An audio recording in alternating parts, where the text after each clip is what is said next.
नागौर सांसद हनुमान बेनीवाल जब बाड़मेर की धरती पर पहुंचे तो उनके तीखे तेवर और मजेदार अंदाज पर खूब तालियां बजी और एक बार फिर उन्होंने कांग्रेस नेता गोविंद सिंह डोटासरा को निशाने पर लिया। मजेदार चटकारों के साथ उन्होंने अपना भाषण दिया।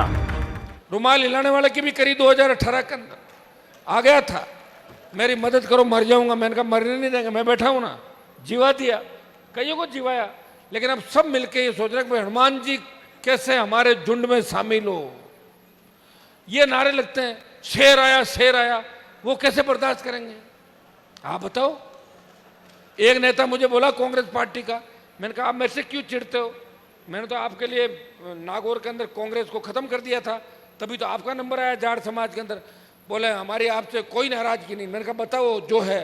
बोले यही नाराजगी है, जब आप और हम साथ चलते हैं तो लड़के आपको तो कंधे पे उठा के ले जाते हैं और हम 15 मिनट बाद मंच पे पहुंचते हैं बाद में कि फलान जी नेताजी बाहर हैं, तो हम ये बर्दाश्त नहीं कर पा रहे हैं। तो मैंने कहा आप हनुमान बेनीवाल बनना चाहते हो? बोले हाँ। तो अपने आला कमान के चप्पल उठा के 2-3 चप्पल सरका दो, मेरे से बड़े नेता बन जाओगे देश। बोले वो तो नहीं कर सकते, फिर नेता भी नहीं बनोगे। नारे तो भगत सिंह के लगेंगे, आज़ादी के आंदोलन में कई शहीद होंगे, लेकिन सादत लोग देखते हैं कि सादत किसने किस तरीके की सादत थी।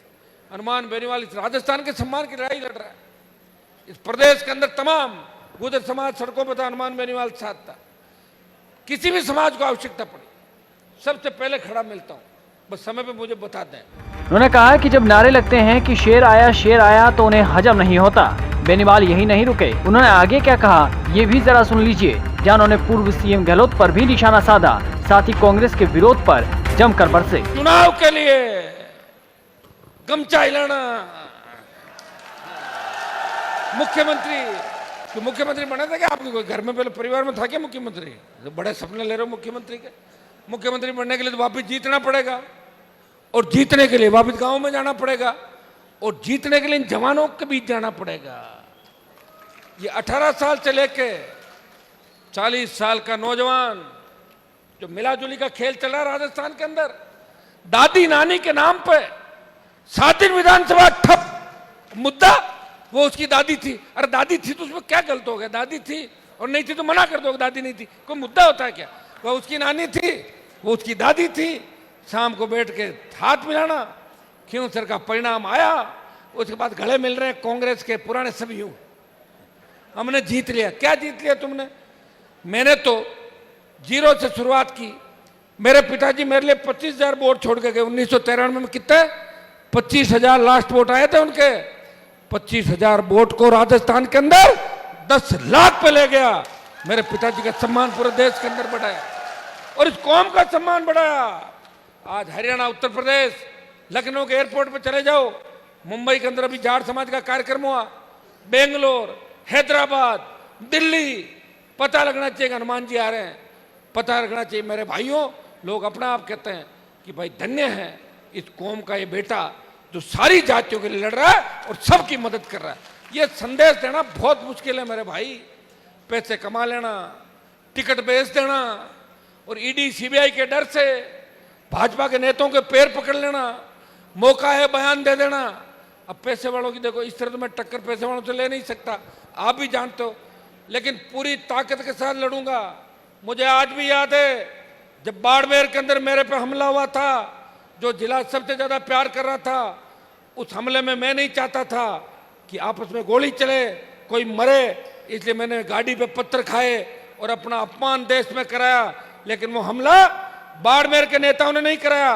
बाड़मेर के नेताओं के साथ साथ अशोक गहलोत और शराब माफिया के दामाद जो पंजाब कैडर का आईएएस है, वो सारे लोग शामिल थे और उनका एक ही मकसद था, किसी न किसी तरह आपस में लोग लड़ ले और 5-7 मर जाए और हनुमान बेनीवाल को बदनाम करके और जेल में डाल दे। लेकिन मैंने मरने नहीं दिया आपको आपस में।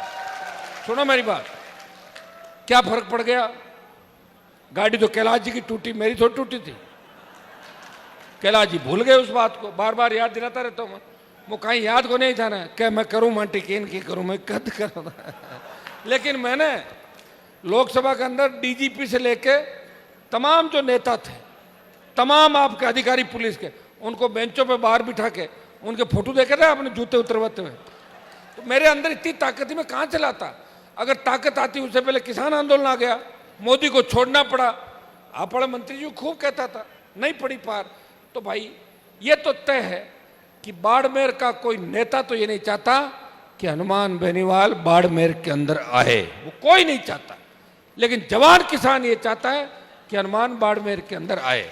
मैं डिस्टर्ब और मैं आपको विश्वास दिलाता हूं, मैं जब भी यहाँ आया आपकी बात को ऊंचा करके गया। मुझे याद है टिड्डी का जब मामला लोकसभा के अंदर उठाया था तो साउथ के कई नॉर्थ ईस्ट के एमपी कहते थे व्हाट इज टिड्डी टिड्डी टिड्डी। अरे टिड्डी मैंने कहा ऐसे खा जाती है, पूरा कर लेती है। प्रधानमंत्री से सरकार का बयान दिलाया कि फसल बीमा के तहत टिड्डी का जो मामला था उसमें हम पैसा देंगे। अगर यह पैसा नहीं आया उस समय का, मैं आपको विश्वास दिलाता हूं कि एक दिन मुझे अगर और बैठना पड़ा मैं वापस आऊंगा। सदन की घोषणा है देश के प्रधानमंत्री की तरफ से कि टिड्डी प्रभावित इलाकों को विशेष पैकेज नहीं देके इसको प्रधानमंत्री फसल में कन्वर्ट करके किसानों को मुआवजा दिया जाएगा। ये आपके लिए कराया।